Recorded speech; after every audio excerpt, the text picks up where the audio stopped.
ruang kepada guru-guru kita yang sudah umur 35 tahun ke atas dan sudah mengabdi lama.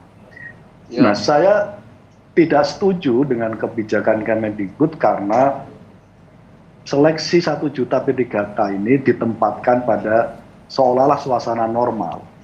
Padahal ini suasana kedaruratan di saat sudah puluhan tahun tidak pernah ada rekrutmen ASN untuk guru. Sudah puluhan tahun. Yang kedua, kebutuhan untuk penempatan guru dan rekrutmen guru juga sudah lama. Skema P3K ini adalah skema kompromi ketika seluruh guru menolak karena opsinya waktu itu hanya PNS.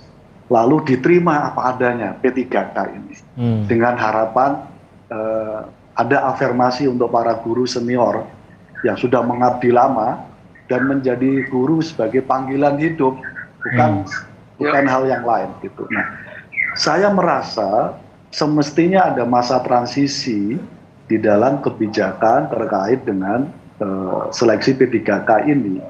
Kita apresiasi rekrutmen 1 juta guru. Kita apresiasi ini sebagai bagian dari langkah terobosan.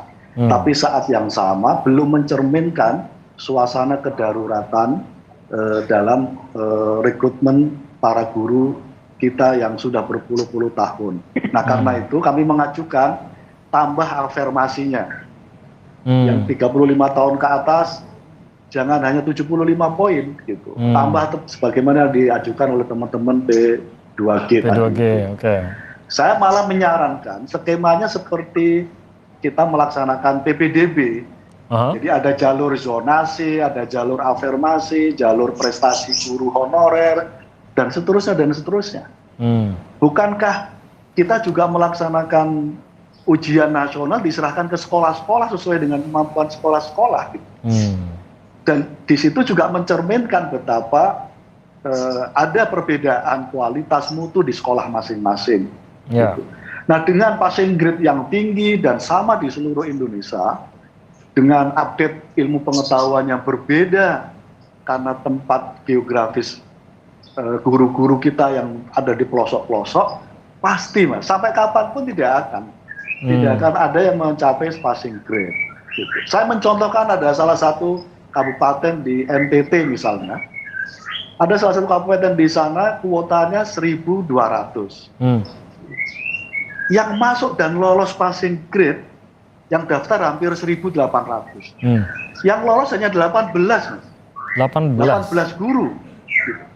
Dari kuota 1.100-an lebih gitu. Mau dilakukan 3 kali mereka ikut seleksi yang memang diberi kesempatan.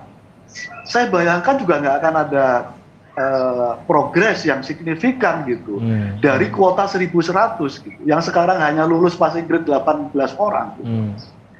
Jadi saya kira kita perlu sekali lagi Kemendikbud melakukan revisi dan evaluasi dengan BKN dan Menpan RB merevisi ini. Harus ditempatkan sebagai semangat kedaruratan dalam rekrutmen guru menjadi pegawai P3K. Tapi saat jadi semangatnya adalah kedaruratan. Iya, saat sudah berjalan Pak Saiful masih bisakah ini direvisi lagi? Sangat bisa. Saya kira masih ada ruang di dalam regulasi yang memungkinkan untuk Kemendikbud melakukan perbaikan, terutama nanti pada event untuk ujian yang kedua dan yang ketiga.